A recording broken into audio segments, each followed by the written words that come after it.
My name is Emma Reynolds, and I never thought I'd be the woman who walked away from her seemingly perfect life.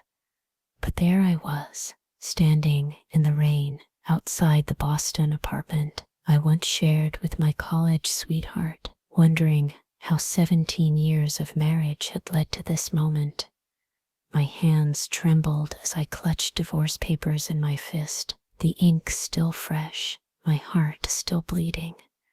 When people ask what happened, I can only point to a single Tuesday afternoon when I realized I'd been slowly disappearing for years. Growing up in Concord, Massachusetts, I always believed in fairy tales. My mother used to say I had stars in my eyes, too big for our small town. I had dreams of becoming a photographer, capturing moments that told stories without words. That was before I met Tyler Reynolds, star quarterback with a smile that made my knees weak during freshman orientation at Boston University. "You look lost," he'd said, his voice deep and confident as I stared helplessly at my campus map.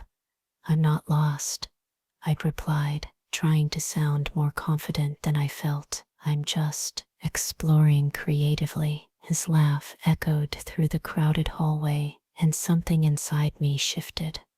That was the beginning of us, Emma and Tyler, the couple everyone envied. We married right after graduation, settling into a brownstone in Boston's Back Bay neighborhood. Tyler joined his father's investment firm, while I put my photography dreams in a box labeled someday. Instead, I became the perfect corporate wife, hosting dinner parties for his colleagues, attending charity galas on his arm, smiling through conversations about market trends and portfolio diversification. We had two beautiful children, Lily and Noah, who filled our home with laughter and chaos. From the outside, we were the American dream, but inside, I was slowly fading away. It wasn't that Tyler was cruel. Never that. He was just absent, physically present but mentally elsewhere, constantly checking emails during family dinners, taking calls during Lily's dance recitals, working weekends, while Noah waited for someone to teach him how to throw a baseball. "It's just temporary," he'd say, every time I mentioned how much the kids missed him. "Once I make partner, things will slow down." He made partner when Lily was 7 and Noah was 5. Nothing changed, except maybe the frequency of his business trips. I became both mother and father to our children, making excuses for his empty chair at the dinner table.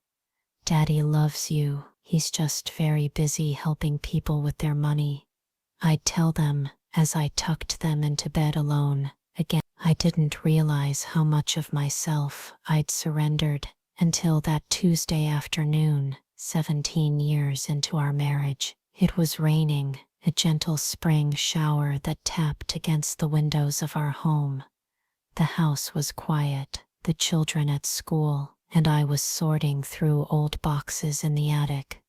That's when I found it, my old camera, the Canon my parents had given me for my 18th birthday, before college, before Tyler, before I became Mrs. Reynolds, instead of just Emma. I held it in my hands, dust collecting on my fingertips, and something inside me cracked open. When was the last time I'd taken a photograph that wasn't of the children, or for a Christmas card? When was the last time I'd created something just because it brought me joy? I turned the camera on. Surprisingly, the battery still had some life. Through the viewfinder, I saw the world differently, more vividly, more honestly. I took a photo of the rain sliding down the attic window, the droplets catching light like tiny prisms, and I cried. Not delicate tears, but ugly, gasping sobs that shook my entire body. I cried for the girl who once had dreams, beyond being someone's wife, someone's mother, someone's hostess. I spent the entire afternoon in that attic, looking through old photographs I'd taken in college. Landscapes, portraits, moments captured in time that showed how I once saw the world. When had I stopped seeing? When had I stopped being seen? That evening, when Tyler came home, I was sitting at our kitchen island with my camera and photographs spread around me. "What's all this?" he asked, barely looking up from his phone. "This is me," I said quietly, "the me you haven't seen in years." He glanced up, confusion crossing his handsome face, still so much like the boy I'd fallen for in college, yet somehow a stranger now. "I don't understand," he said, finally putting his phone down. "I know you don't," I whispered. "That's the problem." I tried to explain how I felt invisible in our marriage, how somewhere along the way I'd become an accessory to his life rather than a partner in it, how I couldn't remember the last time we'd had a conversation that wasn't about the children or his work or social obligations. "You're being dramatic," he said, running his hands through his salt and pepper hair.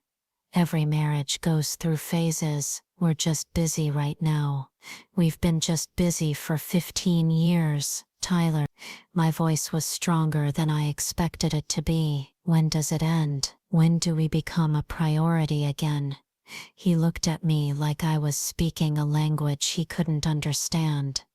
And maybe I was, because the woman speaking wasn't the compliant, agreeable wife he'd grown accustomed to. This was the Emma who existed before I'd surrendered my identity to our marriage.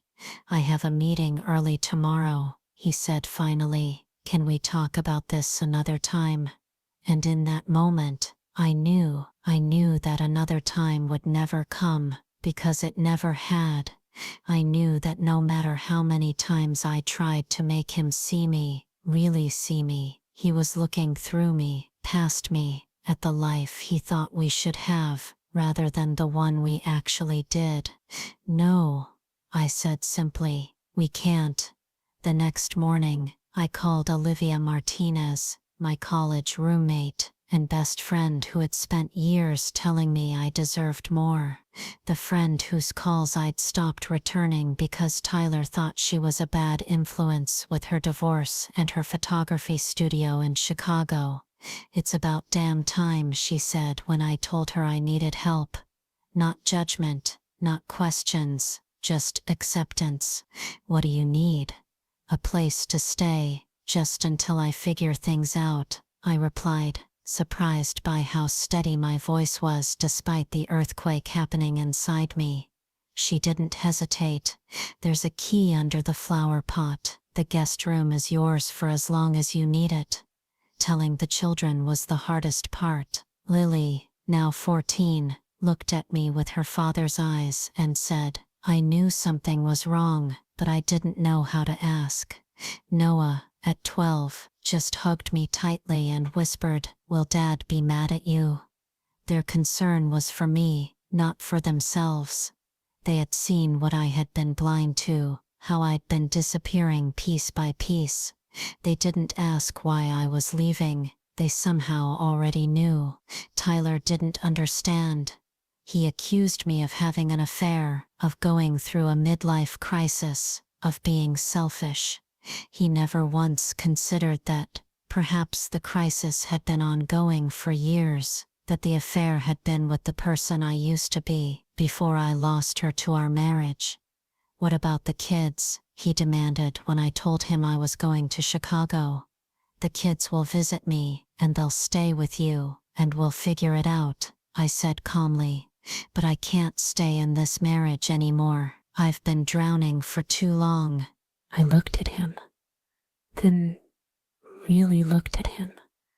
The man I had loved, still loved in some ways, but couldn't stay with anymore. "No, Tyler, I'm not throwing away 17 years. I'm saving whatever years I have left. Chicago was terrifying and exhilarating. Olivia's apartment overlooked Lake Michigan, the vastness of the water, reminding me daily that there was an entire world beyond the confines I'd built around myself. She gave me space in her studio, encouraged me to take photos again, introduced me to her artist friends who didn't care about stock portfolios or country club memberships. I started taking classes at the Art Institute, rediscovering the passion I'd buried. I called the children every night, listening to their stories, feeling guilty for the distance, but knowing that seeing me happy was better than having me physically present but emotionally absent. 6 months after I left Boston, I had my first gallery showing in the back room of a coffee shop in Wicker Park, but mine, photographs of women at crossroads, their faces caught between fear and freedom. Olivia invited everyone she knew, the tiny space packed with strangers admiring my work. And then he was there, Tyler, standing in the doorway, looking both out of place in his expensive suit and exactly where he belonged. Our eyes met across the crowded room, and for the first time in years, he really saw me. "The kids told me," he said when he finally reached me. "They said you were having a showing, that I should come." "I'm glad they told you," I said, genuinely meaning it. He looked around at the photographs, stopping at one I'd taken of myself in Olivia's bathroom mirror, tears streaming down my face, but a smile beginning at the corners of my mouth. The caption read simply, "The Awakening." "These are incredible, Emma," he said softly. "You're incredible." "Thank you," I replied, the words catching in my throat. We went for coffee afterward, sitting across from each other like strangers on a first date, which in some ways we were. The man and woman we had become were not the college sweethearts who had promised forever without understanding how long forever actually was. "I miss you," he admitted, stirring his coffee unnecessarily. "The house feels empty without you." "I miss you too," I said honestly, "but I don't miss who I was with you." He nodded slowly, understanding dawning in his eyes. "I've been seeing someone," he said, not defensively but informatively. "A therapist, I mean. He's helping me understand what happened between us." I felt tears prick at my eyes, not from jealousy or hurt, but from relief. Relief that he was trying to understand, even if it was too late for us. "I'm proud of you," I said, and meant it. We talked for hours that night, really talked, perhaps for the first time in our marriage, about dreams deferred, expectations unmet, love that had shifted from passionate to comfortable to convenient, without either of us noticing the transformation. "Do you think," he started, then stopped, uncertainty crossing his face. "Do you think we could try again, differently this time?" I looked at him, this man who had been the center of my world for so long. Part of me wanted to say yes, to return to the safety of the known, to the father of my children, to the life I'd spent nearly 2 decades building. But the woman I had become in Chicago, the woman who was finally breathing again, after years of suffocation, she knew better. "I think," I said carefully, "that we both need to become whole on our own before we could ever be whole together again." He nodded, disappointment and understanding warring in his eyes. "Will you come back to Boston?" he asked.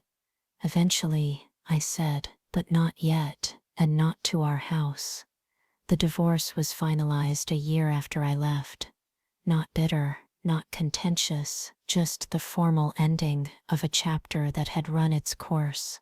Tyler found an apartment closer to the children's schools, learning to be a more present father without me there to fill the gaps. I found a small studio in Chicago's Logan Square neighborhood, the walls covered in my photographs, the space entirely my own. The children visited during holidays and summers, bringing stories of their father learning to cook, of him attending Noah's baseball games and Lily's debate tournaments. They seemed happier, more secure, knowing that both their parents were finally being honest about who they were and what they needed. 2 years after I left our marriage, I met Jackson Williams at a photography conference in New York. A professor of visual arts at NYU, with kind eyes and a quiet confidence that drew me in. He looked at my work with genuine interest, asked questions that made me think, made me laugh in a way I hadn't in years. "Would you like to get dinner?" he asked as the conference wound down. "I'm divorced," I blurted out, immediately embarrassed by my lack of social grace. "I mean, yes, I'd like dinner, but you should know I'm still figuring things out." He smiled, lines crinkling around his eyes. "Aren't we all?" he replied. "I'm divorced too, 5 years now. I think figuring things out is just part of being human." Dinner turned into weekly phone calls, which turned into visits between Chicago and New York, which turned into something I hadn't expected to find again, possibility. When Tyler met Jackson at Lily's high school graduation, there was no drama, no tension, just two men who understood that the past shapes us, but doesn't define us. We sat together at the ceremony, Tyler with his new girlfriend, Sarah, me with Jackson, co-parents, who had found a way to put our children's happiness above our own hurt. "Are you happy?" Tyler asked me as we watched Lily accept her diploma, her future stretching before her like an open road. I looked at him, at the man who had been my first love, my husband, the father of my children, now something I never expected, my friend. "Yes," I said simply. "Are you?" He nodded, a genuine smile crossing his face. "I am, and I understand now why you had to leave." And there it was, the understanding I had craved for so long. Not because I needed his permission or approval, but because it meant he had done the work to see himself clearly, just as I had. As we left the ceremony, Jackson took my hand in his, our fingers intertwining naturally. Ahead of us, Noah walked with Tyler and Sarah, laughing at something his father had said. Lily was surrounded by friends, her graduation cap tilted at a jaunty angle, her future unlimited. "Ready to go?" Jackson asked, squeezing my hand gently. I looked around at this patchwork family we had created from the remnants of what was broken, and felt a peace I never thought possible when I stood in the rain clutching divorce papers years before. "Yes," I said, leaning into him slightly. "I'm ready." The awakening moment that made me leave my marriage wasn't about finding someone new or even about escaping something terrible. It was about remembering the woman I had been and honoring the woman I could become. It was about understanding that sometimes the bravest thing you can do in love is to let go, not just of another person, but of the version of yourself that isn't real. My name is Emma Reynolds, and this is the story of how I found myself, by losing everything I thought I was supposed to want. It's the story of a second chance, not just at love, but at life itself. And it all began with a dusty camera and a rainy Tuesday afternoon, when I finally saw myself clearly through the viewfinder and couldn't look away. If Emma's journey moved your heart, if you saw yourself in her struggle, help us share stories like these. Hit that like button, share it. It's someone who might need it. And subscribe for more second chance romances. Because just like Emma, we all deserve another chance to rewrite our endings. Support us to keep creating these stories that remind us It's never too late to find ourselves.